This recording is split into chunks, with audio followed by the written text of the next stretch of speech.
আজ সকালে উঠতে উঠতে অনেক লেট হয়ে গেছে। উঠে দেখি গ্যাসের অবস্থা একেবারেই খারাপ। তারপরও একটা ডিম ভাজি করতে গিয়ে দেখেন কি অবস্থা, গ্যাস তো নাই। ডিমটা দিয়ে আমি বসে বসে রেস্ট করছি। হ্যালো, আসসালামু আলাইকুম এভরিওয়ান, সবাই কেমন আছেন? আজকে আরেকটি হিজিবিজি ভিডিও নিয়ে হাজির হলাম আমি, জেসমিন। তো ডিমটা দিয়ে আমি বসে আছি আর এটা হচ্ছে প্রায় মনে হয় 15 থেকে 20 মিনিট লাগলো এটা হতে।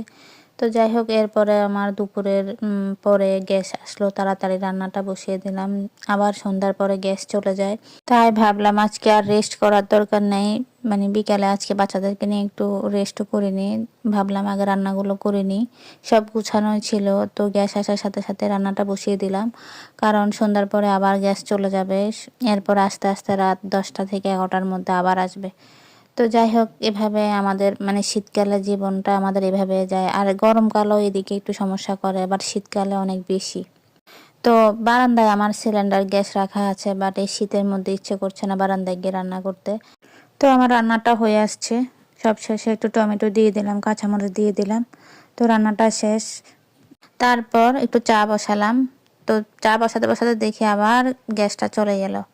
তো ওই যে দেখেন কি অবস্থা। তো জাস্ট যাক, তবুও অনেক কষ্টের পরে চাটা হলো, চাটা খেয়ে নিলাম। তবে চাটা মজা হয়েছে, এভাবে চা মজাই হয়। আমি বসিয়ে রাখি, মানে কোনো টেনশন ছাড়াই বসিয়ে চলে যাই। পরে আধা ঘন্টা 1 ঘন্টা পরে এসে চাটা খাই, এই অবস্থায় আর কি। পরে সন্ধ্যার পরে যাক, রাতে আবার রান্না করলাম, আর একটা রান্না বাকি ছিল। তো রাতে এসে রান্নাটা করলাম, এটা একটা অন্যরকম রান্না আজকে। মানে রাতে সবাই যখন ঘুমোতে যায় তখন আমি রান্না করতে আসি এই শীতের মধ্যে। তো যাই হোক, আজকে একটু অন্যরকম রান্না করব। রান্নাটা হচ্ছে মানে মাছ এবং ফুলকপি তরকারি। তো ফুলকপি তো আমরা সবাই খাই, এমনি রান্না করে খেয়ে ফেলি। আজকে আমি রান্না করব ফুলকপিগুলোকে একটু তেলে ভাজবো, ভেজে রান্না করব। তারপরে এটা হচ্ছে পাঙ্গাস মাছ, মানে তেলযুক্ত কোনো মাছ দিয়ে রান্না করব। এতে হয় কি, রাতে রান্না করে রাখবো, সকালে এটাতে সর পড়ে থাকবে। তো যারাই জানেন যে শীতকালে বেগুন দিয়ে পাঙ্গাস মাছ, টমেটো সহ কিংবা এই যে ফুলকপি ভেজে পাঙ্গাস মাছ দিয়ে রান্না করে রেখে দিবেন রাতে, সকালে দেখবেন এটাতে সর পড়ে থাকবে। এত মজা হয় খেতে এই তরকারিটা। যদি আপনাদের বাসি ভাত থাকে, মানে রাতের রান্না করা ভাত থাকে, ওই ভাত দিয়ে এই তরকারিটা খেতে অনেক মজা হয়। মানে যদি রোদে বসে খান তাহলে আপনারা বুঝতে পারবেন।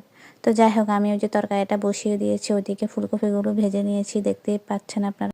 আসলে এটা ছোটবেলার স্মৃতি মনে করিয়ে দেয়। এই রান্নাগুলো ছোটবেলায় যখন খেতাম ওই সময়ের মানে ফিল আসে।